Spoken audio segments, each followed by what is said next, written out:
You got a sense of who I am. Let's get a sense of who you are, because we're going to have dialogues across the course of the day.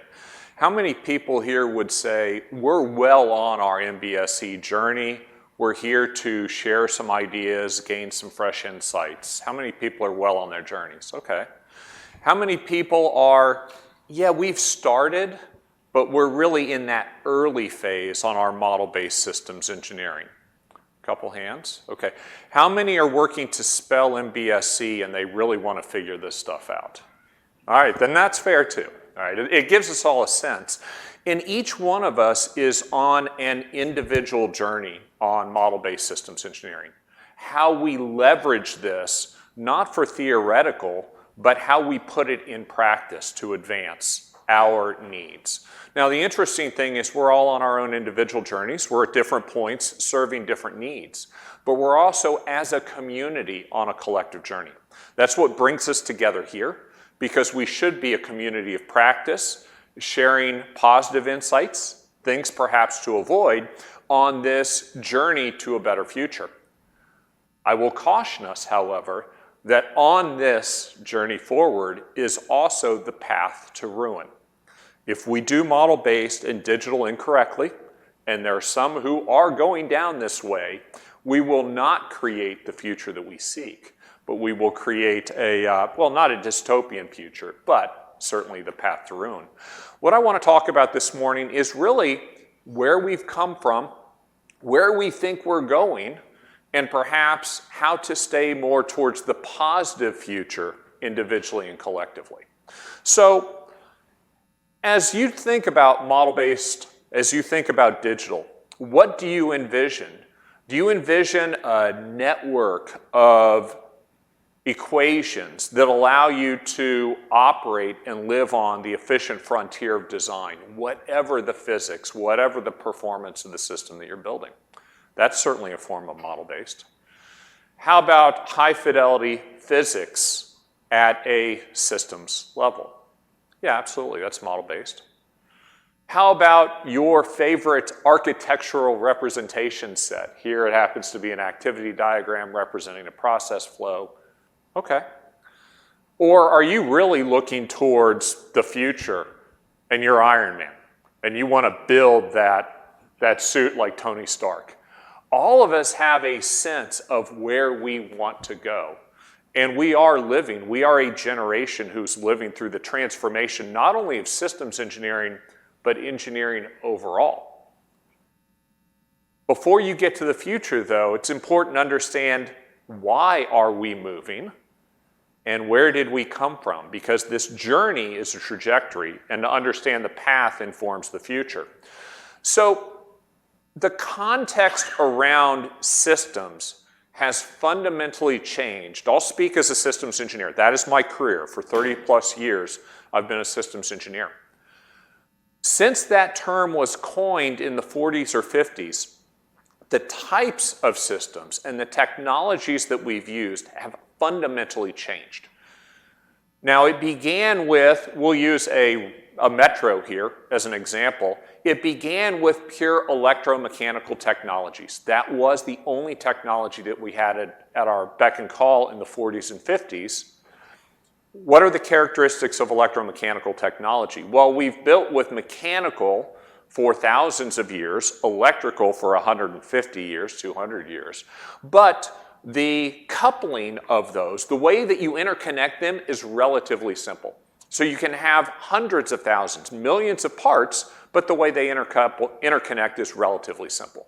Mechanistic thinking, high part complexity, low interaction complexity.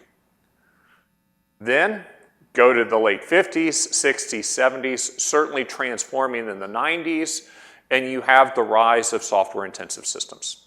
You've added software to fundamentally change the capability set, the functionality, and the user experience. That software runs on electronics, so now your systems are highly coupled. A small change here may have no impact here. A small change here could have the butterfly effect. You don't really know. So our complexity grew. Then we applied sensors to make our systems smart. I love knowing when the next metro car is coming, how full it would be. How many spaces are available in that parking garage I'm pulling up to? Then product systems, where we start engineering different systems to work together. And now, of course, systems of systems, where take mobility as a service, you're bringing different engineered capabilities together to deliver something new overall. The capabilities that we're after and the complexity curve that we're addressing is fundamentally different now than the birth of systems engineering under that name in the 40s and 50s. And so fundamentally, we have exceeded the capabilities of traditional, not only systems engineering, but engineering. In 2014, in COSI, the International Council on Systems Engineering published a document called Systems Engineering Vision 2025. They were trying to forecast what the state of the world would be now and what the gap was between the systems practices of 2014 and the systems practices that we needed today. In that document, there's a classic chart that represents a set of 6 fundamental problems. I've got 4 represented here, that wherever you go in the world, if they know they're building systems, they have these problems, and they know they have these problems. We rise as a community. The good news is we all have the same problems. And so the challenge here is, how well are we addressing these? The first challenge says mission complexity is growing. It's growing faster than we can deal with. By the way, that's only part of the problem. I just noted the technical complexity. The technologies that we're using are more complex than ever. And so we, as an engineering community, are squeezed between 2 different forms of complexity. Technical complexity gives us a chance to keep up, but we're being asked to do more audacious things. Second challenge, as much as we as an engineering community want to believe that most things are intentionally architected, it's simply not true. Everything has an architecture. The question is whether it's intentional or accidental. Most capabilities are assembled. So you have architecture via assembly, and you get characteristics of brittleness, difficult to test, complex, expensive to operate. Exactly the opposite of the characteristics that we want. Third problem says we lose knowledge and investment through life. So as a project moves from conceptual design to detailed design to production to deployment to retirement, we know at every one of those phase gates, we lose knowledge and investment. What a wonderfully inefficient way to run a program. But it's true. And the fourth says we fundamentally don't learn effectively across product lines. By the way, the fifth problem not listed here is that systems engineering and product management, even though they're fundamentally aligned with delivering a capability, they're at odds because systems focuses on technical figures of merit and project management focuses on budget and schedule. And the sixth says we do too much PowerPoint engineering. We'll stick with the top 4, and the top 4 are generally framed as we have a problem with complexity, which is not quite right. The reality is we have an explosion in complexities, plural, and expectations of our customer set. What we're building is bigger than ever. The complexity of what we're trying to do, we've got very audacious goals. The technologies that we're using bring their own complexity.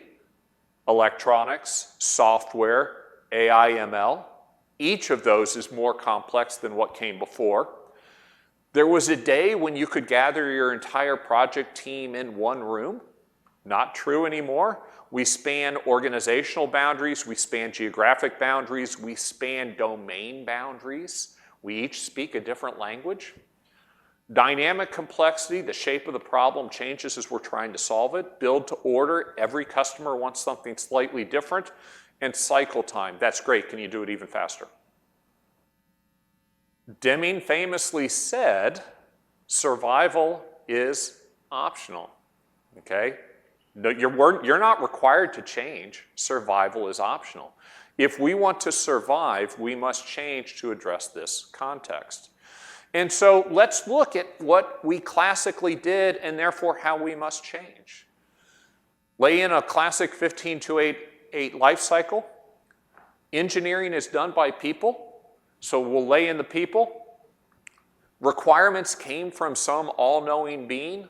It came from the customer, it came from marketing, but requirements were fed into the systems in the architecture phase.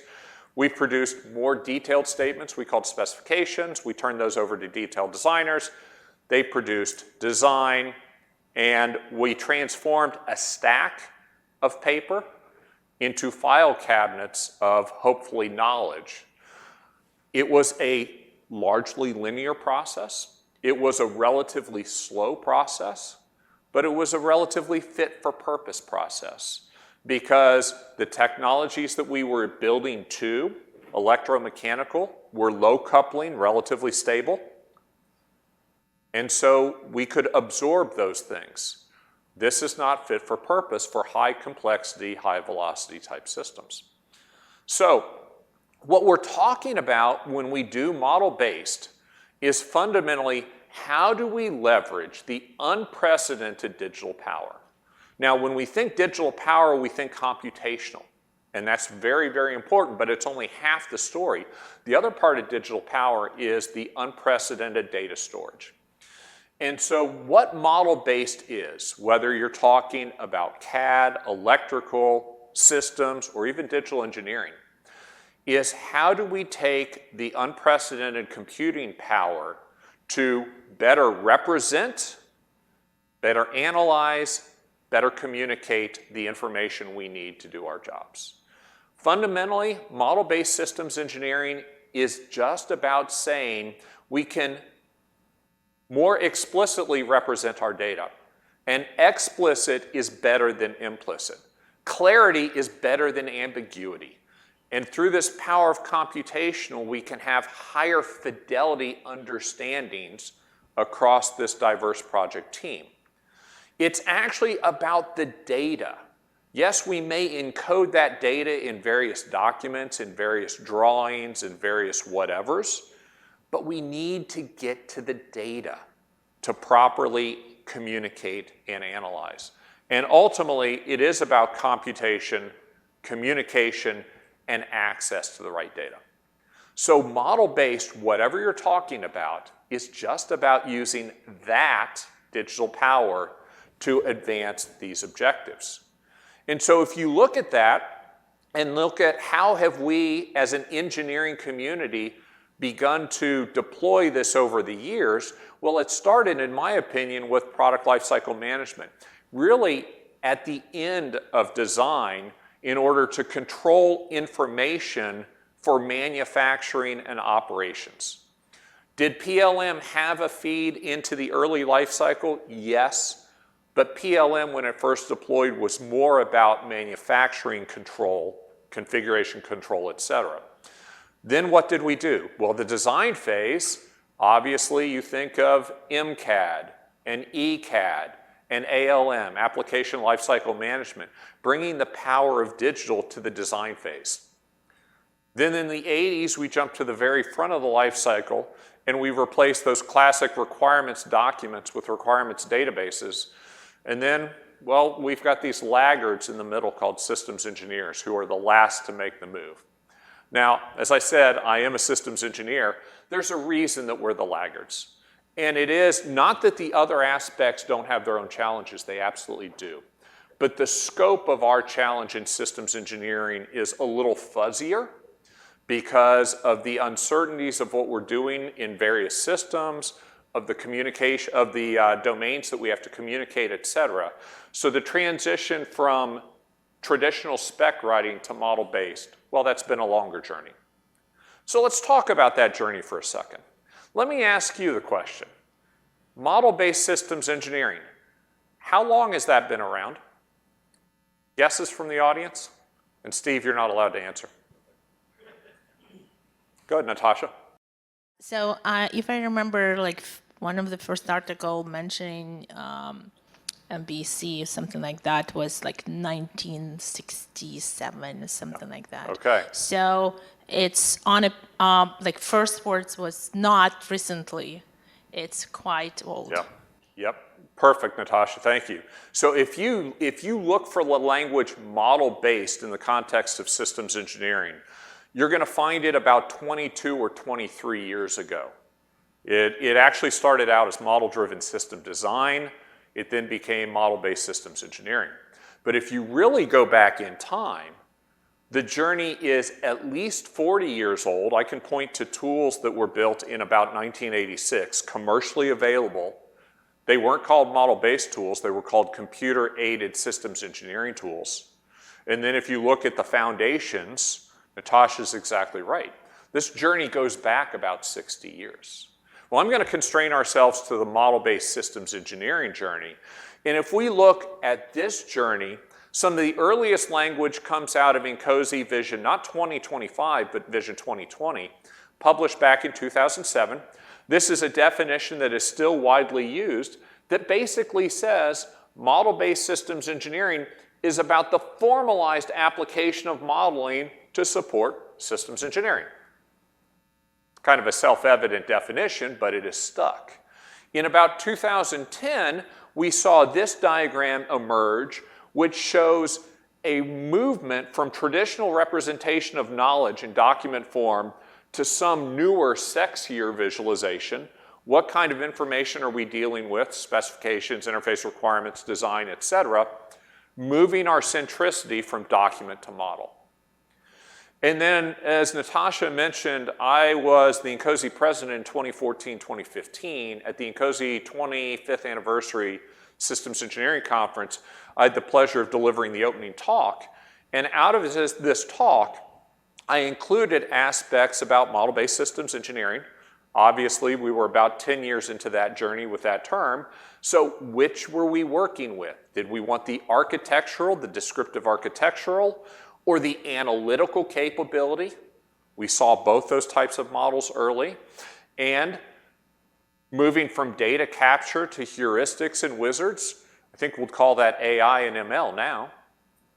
And if you go back to Vision 2025, out of the approximately 10 bullet points, 2 of those bullet points were all about using technology. Leveraging technology for SE tools, we'll call that MBSE. Virtual engineering, making model-based systems engineering part of the digital revolution. So there's been an ongoing journey here.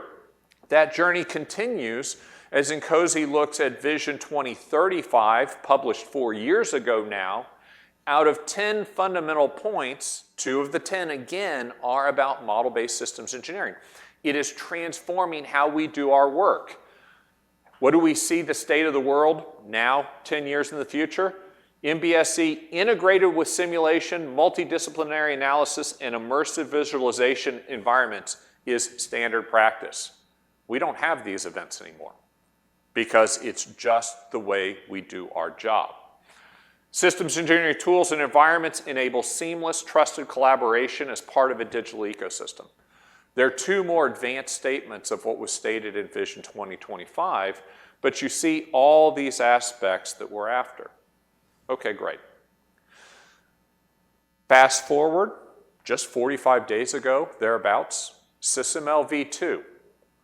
SysML v2 strove to take lessons from 20 years of the application of SysML to say, now that we have that body of practice, what can we learn? And V2, for those who've not dug into it, V2 is not your standard slight evolution of the thing that came before. V2 looked at the practice and said, look, when we began with SysML v1 in 2006, we based it on UML, which at that point did not have high semantic integrity. In order to do the types of work that we need to do, we need to have reasoning capabilities and a much stronger kernel. So they created kernel, the kernel modeling language, to underpin it. They expanded the scope to include verification, validation, some low-grade geometric modeling and other aspects. And perhaps most importantly, 2 additional things. They separated out fit-for-purpose views so that we have data over artifact. It's about capturing and analyzing the data that we need to engineer systems and then communicating it to this very diverse team, and standardized APIs and services so that this data in model-based systems engineering that encodes our analytical and descriptive architectures is available through life. So we've seen a long journey, 20 years under that name, 60 years not, that is definitely accelerating as we not only have new technologies, but more than that, have a body of practice to say this is what's working, this isn't. And so where that leaves you today is when you're doing model-based digital work at the systems level, at the architecture level, whether you're trying to do a high-fidelity analysis, performance analysis of the system, or whether you're trying to, I simply need to align my team with architecture so that they know their roles and they can do their part, whether you want A, B, or a blend thereof, it's either there or it's coming very, very rapidly. So I will not say that model-based systems engineering is solved, but there's a core set of foundational practice that now has existed for 20 to 40 to 60 years that allows you to make an informed decision about what to deploy. But that's going to start to get us to the challenges. First is what's called silos of excellence. So now we've got 20 years invested in model-based systems engineering in order to better use these practices, the power of digital, to capture the data that we need at the system level, at the architectural level, and put it into that little silo, that little repository, which unfortunately is largely disconnected from these other silos of excellence. Those of you who know systems know that systems most frequently break at the interfaces. And what do we have here? We have disjoint interfaces between the various tools and the various practitioners. And so remember the challenge 3 that was identified on that 4-challenge chart was that we lose knowledge and investment at every project phase boundary. Why does that happen? Because there's one team that's really involved at the concept phase. And there's a different team with different skills and different tools at the development phase. And there's a different team at the production phase, et cetera. And at every handoff is an opportunity to lose information. And so that's why, well, actually, the price to pay for that is delays and defects. So silos of excellence are interesting, but would like to move beyond that. And that's why we now have an explosion not only of model-based terms, but of digital terms. So the first one, dating back quite a bit, is digital thread. Digital thread says, okay, great, each of you is deriving this information, but this information cannot be disconnected. We need to understand the flow of things through life. How do I know that a need expressed early, a capability, was actually satisfied? Can I grab that requirement and shake it and trace it all the way from the conceptual phase to the detail phase to production to modification in the field, et cetera? Or put another way, if I have a part in the field, how can I pick it up and shake it and understand its design provenance? Digital thread is an attempt to address problem number 3, but it connects data after derivation, okay? It's an after-the-fact traceability in large part. It serves us in kind of a product lifecycle management sense. Okay, great, still valuable. Digital twin. Digital twin, I like the Digital Twin Consortium definition. Digital twin is a virtual representation of real-world entities and processes synchronized at a specified frequency and fidelity. If you drive a Tesla, Tesla has a digital twin of your car. They know the way that you brake. They know the way that you accelerate. They can simulate your car on their computers, and if they wanted to, they can download a performance upgrade or a performance change to your vehicle. Keep it in sync. Why do we want to do this? Because from terms of velocity, I can do things in the digital computational space much more quickly than I can do things in the physical space. Space has obviously done this for quite a long time. Once you launch a satellite to space, you can't play around with the satellite too much, so you play around with the simulation before you do anything that you change upstairs. Okay? The big one then is digital engineering. Digital engineering strategy, published under that name, was published by the Department of Defense in 2018. You see the definition here, an integrated approach to using authoritative data and models as a continuum. The way I like to describe digital engineering is, they did a study in 2024. We spend approximately 24% of our time every day searching for information. And once we get information, making sure that it's the right information, not outdated information. So we live in an information-starved, information-seeking type world right now. Digital engineering imagines a different world, a world in which we live in a clear, pure blue digital stream. And we can simply dip our hand into that stream and lift it up and know that we have the current information, the relevant information to do the reasoning, do the analysis, do the thinking, do the communication. We do our work and we immediately republish to that stream so that everybody through life is no longer information starved or information seeking, they're information connected. Now we call it digital engineering, but it goes much beyond that. It goes to everybody who's involved from first concept of need all the way through production and fielding, etc. This is the so-called Holy Grail. DoD never published an MBSE strategy because MBSE is part of a bigger thing, just like CAD is part of a bigger thing, ECAD is part of a bigger thing. But digital engineering is the transformation of the engineering life cycle. If you want to know who does this best right now, it's Formula One. Because they have a cost cap of, I think, about $250 million per team per year. They can only afford so much wind tunnel time. And so before every race, they run about 1,000 simulations of the next track. And they change about 15% of their car from race to race, from week to week. So they run a very constrained problem set. Where does this all come together? Well, it still comes together around the human. And as we fall in love with these technologies and tools, I have to caution us again, because here's a path to ruin, is if you are ever bored at a cocktail party of engineers, what I want you to do is I want you to gather a systems engineer, a software engineer, and an electrical engineer, and have a discussion about the word function. Because what you'll find is the meaning is about 95 to 98% the same. It's the 2 to 5% difference that'll get you in a lot of trouble. If I use a word that you don't understand, not a problem. You'll ask me what it means. But if I use a word that you think that you know and we're using it different, that's a problem.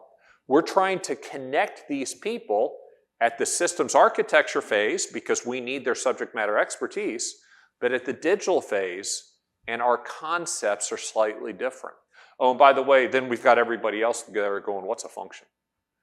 So we have to deal with all these people. Remember, people are a critical part of this. It's the Tower of Babel. And so as we go through this model-based and we work on our technology and we work on the capture and the representation of data, remember, it's still about connecting the people who are consuming this data, contributing to this data, and hopefully getting a shared understanding of problem and solution. It's more than connecting tools, it's connecting people. The big picture of this journey is what enterprises are after is digital engineering.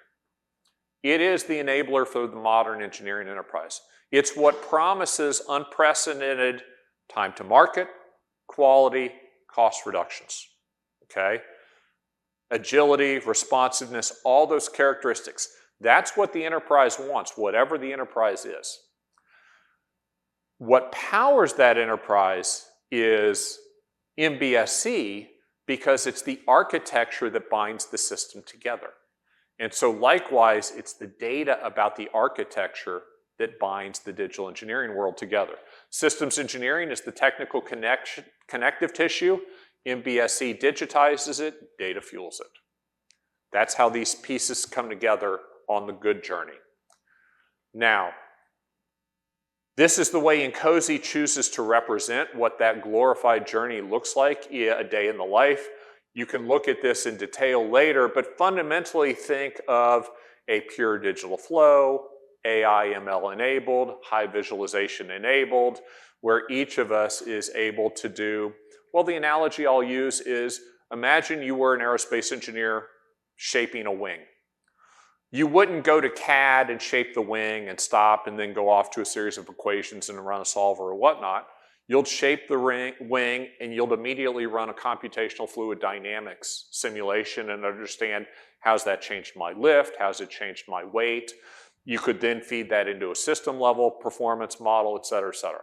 Highly connected, high fidelity. The reality of where we are is, well, here's the adoption curve. Okay, more. The plot over there is from an Nkosi study on, they termed it model-based engineering. It's closer to digital.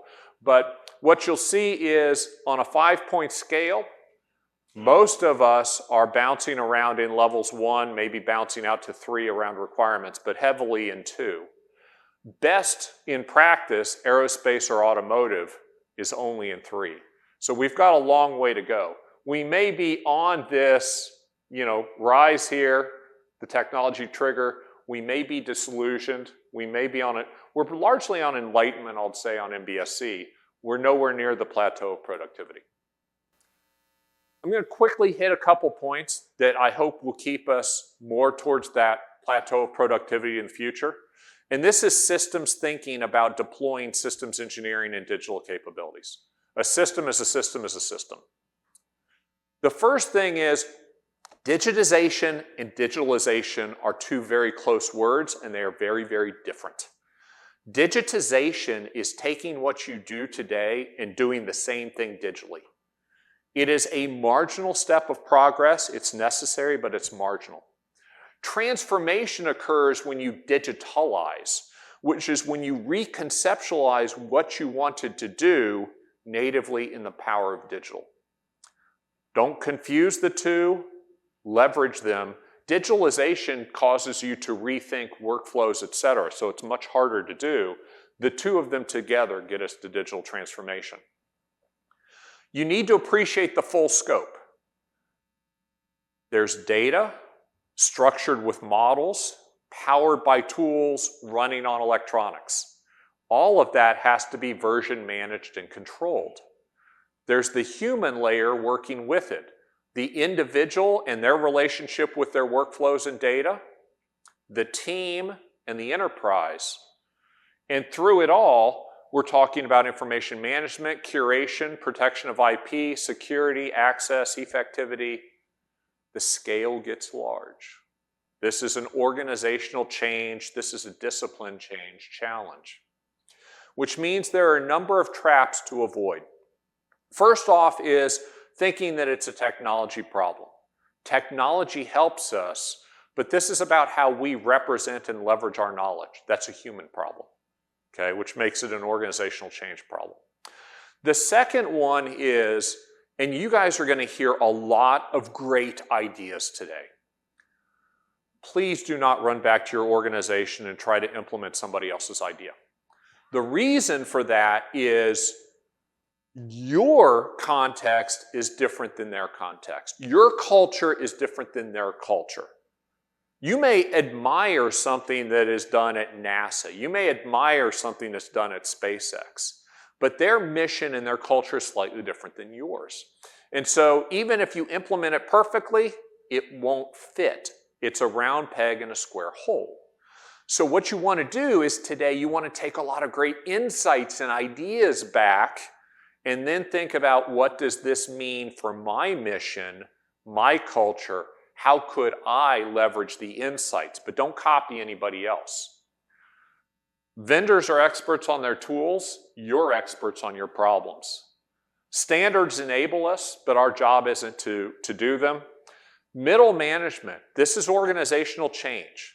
Middle management, I hope none are in the audience because you might be offended. Middle management is where change goes to die. And actually, that's their job. Middle management is empowered to make the current processes work. If you don't enlist them on a change journey, they'll kill your change. And the last thing is, you keep hearing me use the word journey, not sprint. This is a long-term marathon for your organization, your project, us collectively. Think big picture. The organizations that go big bang and try to do it rapidly generally fail. Understand what your purpose is. Are you trying to deliver better quality? Are you trying to move faster? Are you trying to be more agile and responsive to change? The way you deploy technology and systems engineering and other engineering practices vary for those three cases. If you do not begin with your end in mind, you're going to end up somewhere, but it's not where you want to be. Define what your reach needs to be, not what you want it to be. We're in a huge model-based and digital chase. Are you really only working at the systems level? If so, listen to people talk about digital thread, digital twin, and digital engineering. Be informed for the future, but focus right here on MBSE. Do you really need, not want, a digital parallel at high fidelity? If so, invest in a digital twin. But the reason that you have to manage your scope carefully is if you're trying to do model-based systems engineering, your environment looks something like this. You've got people interacting with dashboards, artifact generation, and fundamentally a tool. So you're talking about one population, educating them on one tool. If you're trying to do digital engineering, your ecosystem looks something like this. Which of those do you want to deal with? The answer is you need to deal with the one that solves your problem, but only tackle this ecosystem if you have to. George Box. We're nearing the end here. Any model-based talk has to include a George Box quote. Anybody know the George Box quote? Thank you, because you got both of them, and there's actually a third. The first quote is, all models are wrong. And when you're talking about model-based systems engineering or model-based anything, somebody in the audience is going to throw this up. And they're going to either try to be humorous or they're going to try to inform. And this is true, because the only thing that is a perfect representation of an artifact, an entity, a process, is the thing itself. Everything else is a limited approximation. So all models are wrong, and thank you, you took the quote to the second level, which is all models are wrong, but some are useful. This is what starts to make the box thinking more constructive. But the one that you have to remember is all models are wrong, some are useful. The question is how wrong a model can be and still be useful. When you reach for model-based, when you reach for digital, why are you doing it? What do you need? Are you trying to align architecturally? Are you trying to improve and advance through performance? Are you trying to eliminate silos of excellence? Answering that question and keeping in mind why are we doing this will help you invest to the right level. And most importantly, it will keep you focused on business outcome rather than tooling and technology. And focusing on business outcome is what keeps you on the journey to success rather than the path to ruin.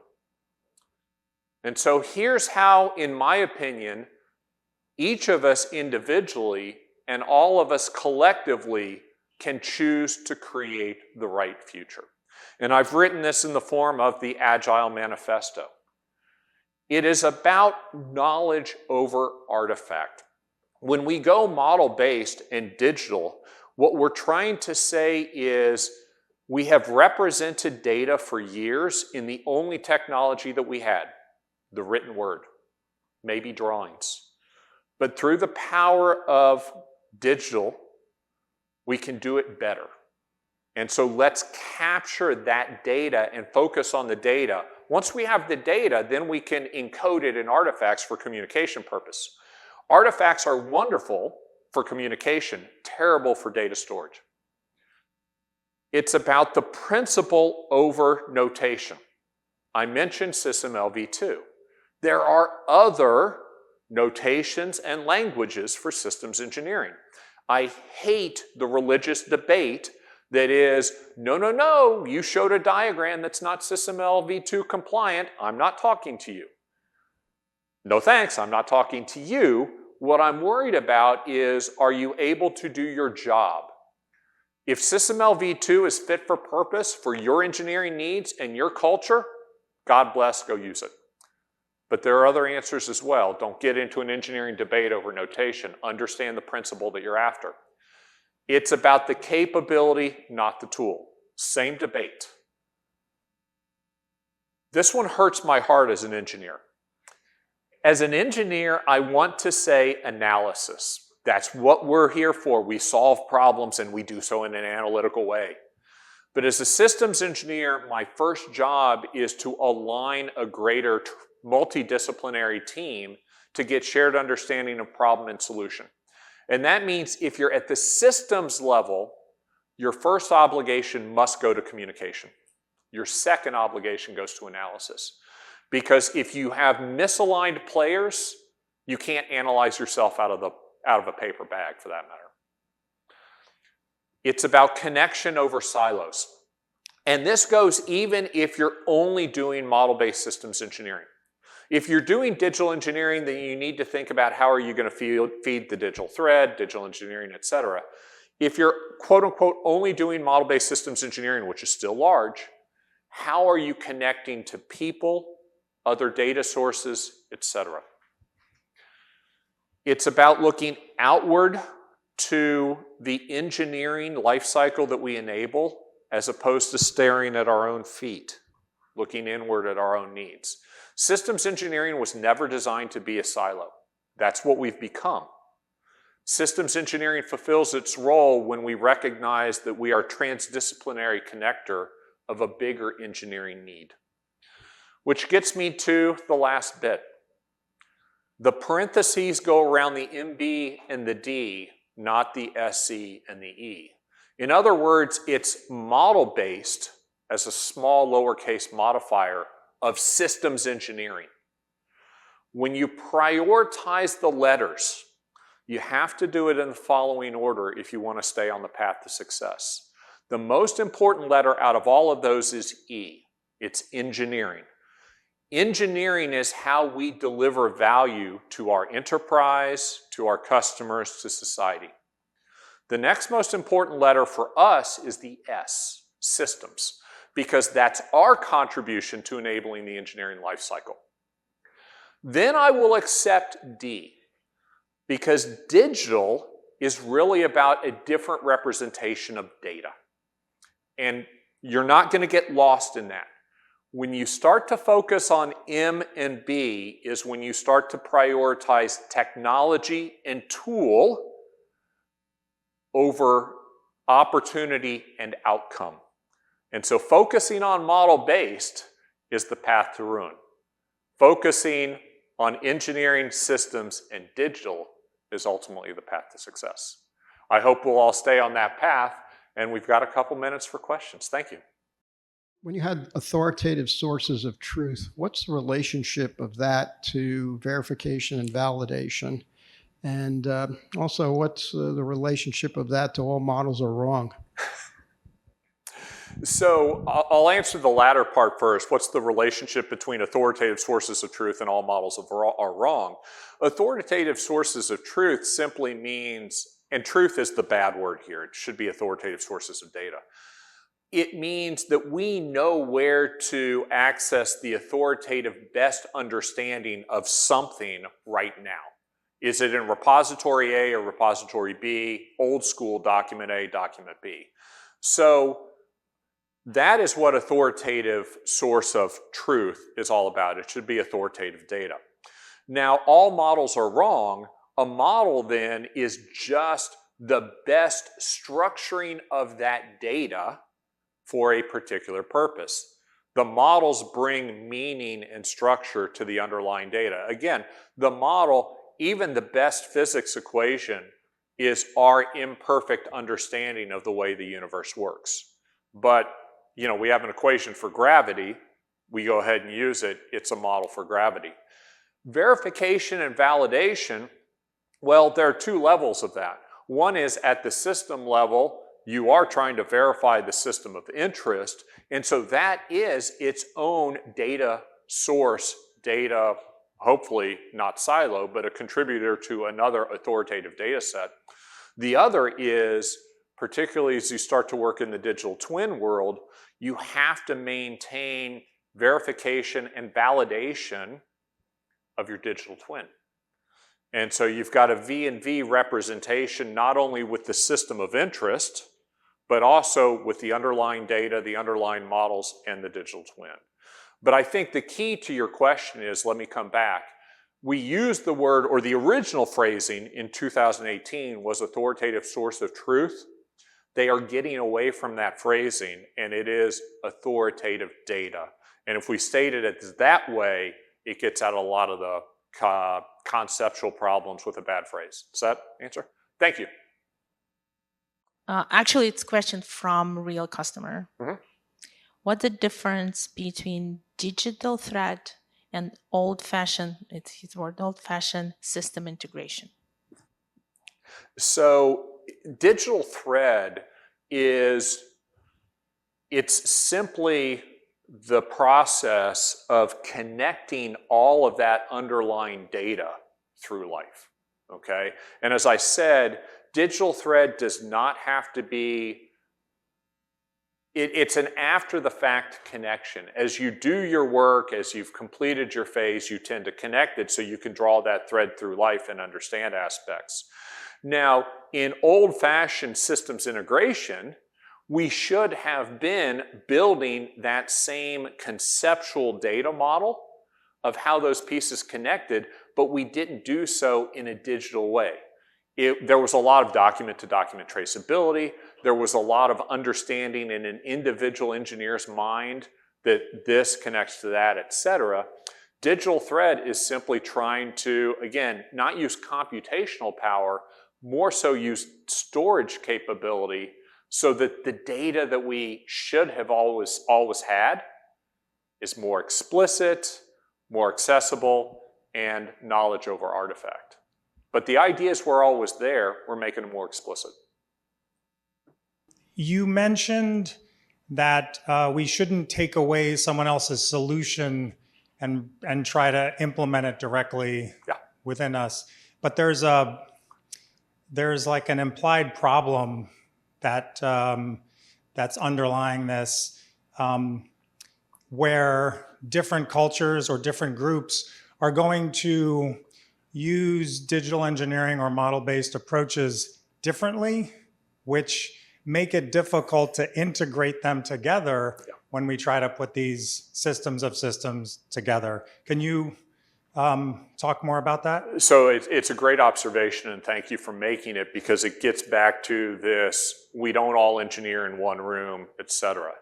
So you're correct in that the reason I said you can't pick up somebody else's solution is because their culture is different. You can align on the same tooling, but their culture and their business need, et cetera, are slightly different. So how then do we have any chance at all of communicating across organizational boundaries, either to work on a known common project or integrate systems of systems? This is where we get to, I hate to use the dreaded O word, ontologies, and it's where we get to standards. Now, how did we used to do it? Let's start there. We used to make that connection by chief engineer to chief engineer, systems engineer to systems engineer, making the mapping across organizational boundaries so that we understood how concepts mapped either between disciplines or between organizations. That worked in a slower world of lower complexity. But at this higher pace, what we need to do is we need to derive the underlying ontology of what is a system and all the concepts of systems engineering. How does the idea of requirement actually map to, I'm going to call it the behavioral space, because some are going to use the terms function, some will use the term activity, some will use action, etc. But what is that fundamental semantic relationship between those? Define each word, define the relationship, that's an ontology. The moment I have that defined, then what General Dynamic could do is you could have your own language, that's fine. But you could then map that into the underlying ontology. And then in Cozy could map into that. And so, you know, the idealized version of the world is we all speak one common language. And we may eventually get there. The earlier version of the world is the Babelfish version of the world, which is we have a universal translator between us. And ontology and standards are the only way we can get there right now. David, it's probably a big nebulous question, but I still want to throw it. Maybe you'll have a short answer to it. In the software world, right, we talked about architecting and designing software for years, right? And we needed enterprise architects, domain architects, data architects, solution architects, and so on and so forth. These days, we start talking about engineering and modeling systems, and people say you need a modeler and you need an engineer. Yeah. Your thoughts on this transformation? So I'm going to, and I may not answer exactly the question because you triggered a topic for me that is a concern. And so we may need to talk about the bigger question. In this era of model-based and digital, there has been the creation of somebody called a modeler, a system modeler. And that drives me absolutely insane because I don't know how you separate an individual, be they an architect, an engineer, or anybody else, from their data. And that's effectively what the modeler is doing. Now, that's not to say that if I'm doing something very high fidelity in MATLAB or blah, blah, blah, that I don't need a specialist in a tool. That's okay. But if I've got architects sitting in their ivory tower thinking on high that are completely disconnected from the data and the tooling that is capturing their data and structuring with models, I don't know what value those high tower ivory architects are bringing. And so I don't actually see the value of modelers. I see that modeling is a way that we do engineering. And if the tools are too complex for our architects and engineers to use them, we need to solve that problem. Because you cannot effectively separate the practitioner from their data and have the practitioner bring value. I don't know if that answered your question, but that's what it triggers in me. Thanks.